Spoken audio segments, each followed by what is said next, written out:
Poi abbiamo Antonio Pariante, che è il presidente del Comitato Civico Santa Maria di Portosalvo. Spieghiamo un attimo che cos'è il Comitato di Santa Maria di Portosalvo. Il Comitato di Santa Maria di Portosalvo è un gruppo di persone, rappresentato da un gruppo di persone che un po' di anni fa hanno deciso di mettersi insieme e preoccuparsi delle condizioni del patrimonio storico-artistico della città, che proprio nei decumani ha il suo cuore. Questa preoccupazione è poi stata condivisa da un'infinità di altri cittadini, di altri comitati, di altre associazioni che più o meno sostengono questa, preoccupazione e siamo insieme ad altri, ci battiamo affinché possa recuperarsi questo grande patrimonio, questa grande risorsa del patrimonio storico e artistico della città, perché riteniamo che possa essere anche la scommessa del rilancio economico della nostra città. Diciamo che Napoli, ricordiamolo, è il patrimonio dell'UNESCO. E qui su questa... Sì, il centro storico è il patrimonio dell'UNESCO. Sì. Mi fa piacere che lo ricordi anche l'assessore che è qui a fianco a me, però credo che l'amministrazione comunale indichi questo prestigioso riconoscimento da ben 13 anni, tanto è vero che da 13 anni Napoli, pur essendo nella lista dell'UNESCO, è l'unica città che non si è ancora organizzata con il piano di gestione, che tutte le città che fanno parte di questa lista, straordinaria dell'UNESCO hanno provveduto attraverso i loro amministratori ad organizzare. Questo credo sia un po' la nota dolente di questa iniziativa e di tante altre, appunto del Comitato di Portosalvo, che appunto sostiene questa specifica battaglia rivendicando proprio il piano di gestione, che non è nient'altro che appunto un documento nel quale si redige un po' la lista degli interventi che le amministrazioni riferiscono appunto all'UNESCO secondo quello che appunto è l'ordine delle priorità degli interventi in materia di tutela e conservazione di questo grande patrimonio storico e artistico, che ovviamente in 13 anni non è solo dei napoletani ma della intera umanità.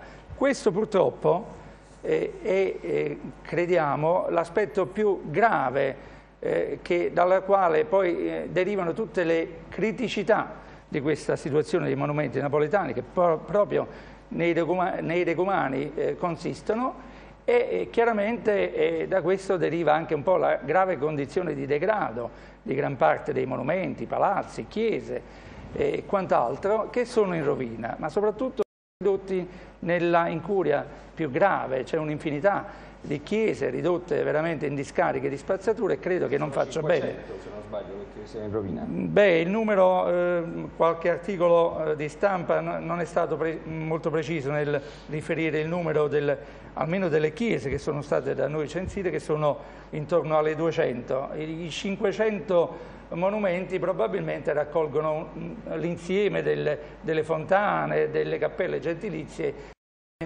rappresentano la ricchezza di questo straordinario patrimonio della città di Napoli. Ma al di là del numero, della consistenza di questa ricchezza, ripeto, quello che più bisogna considerare è che noi, come diceva l'assessore, ci impegniamo in questi giorni a raccogliere i turisti nella maniera, mi permetta di dire, opinabile che descriveva l'assessore, che intende canalizzare la gente a senso unico nei documenti.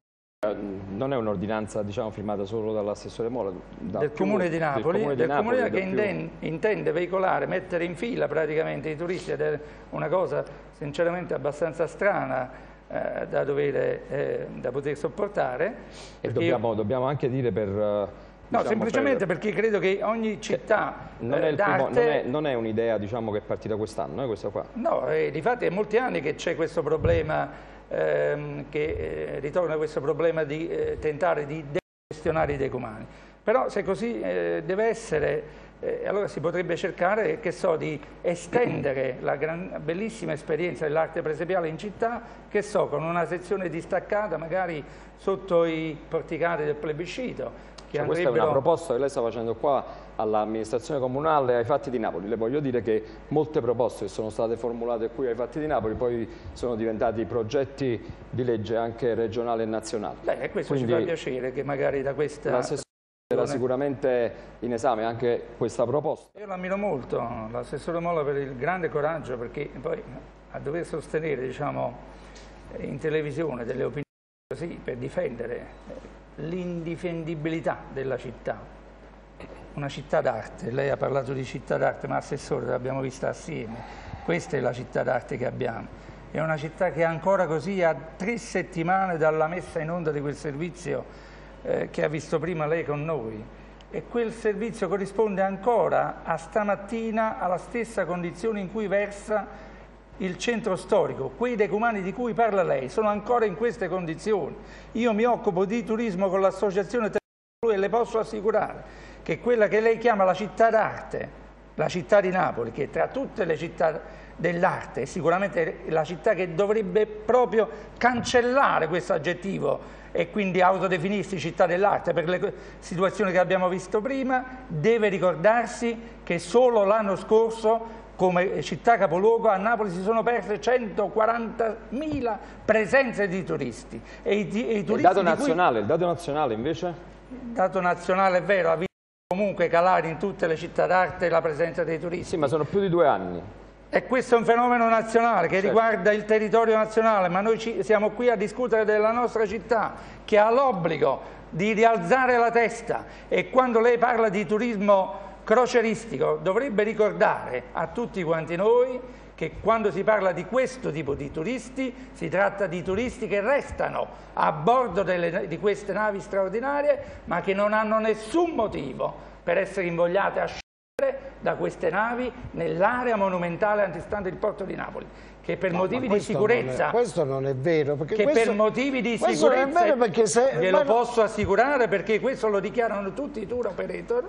Per motivi di sicurezza a bordo delle navi si raccomanda di evitare di scendere davanti al porto di Napoli. Allora voglio dire, questa è la situazione. Ma prima di replicare vogliamo sentire cosa dicono i telespettatori. Assessore, poi le do la parola. Napoli è andata meglio delle altre città d'Italia, con un crollo che c'è stato del turismo. Parliamo delle stanze vuote negli alberghi e nei bed and breakfast della nostra città. Stare. Questo credo che non ci parliamo. Ho capito, ma se sono state stanze vuote degli alberghi a Napoli, ci sono state pure a Firenze, a Bologna, a Milano, a Torino, non è così, perché lei contesta i dati? Eppure lei è operatore del settore. Non sono un economista, perché giornali che ha visto pure lei. Ma lasci stare i titoli dei giornali, lei dovrebbe parlarmi non per i titoli dei giornali, ma per la competenza che ha. Sono dati delle istituzioni locali preposte. Ma non c'è dubbio, ci sono stati anche stanze no, mi fate parlare un attimo, ma come sono stati in altre città, 140.000 persone in meno, non le ho contate io. In altre città, un albergo di 100 stanze, ho capito, ma in altre città un albergo di 100 stanze teneva 12 stanze vuote. A Napoli un albergo di 100 stanze ha tenuto 9 stanze vuote. Almeno questo dice. Ma può essere l'effetto euro?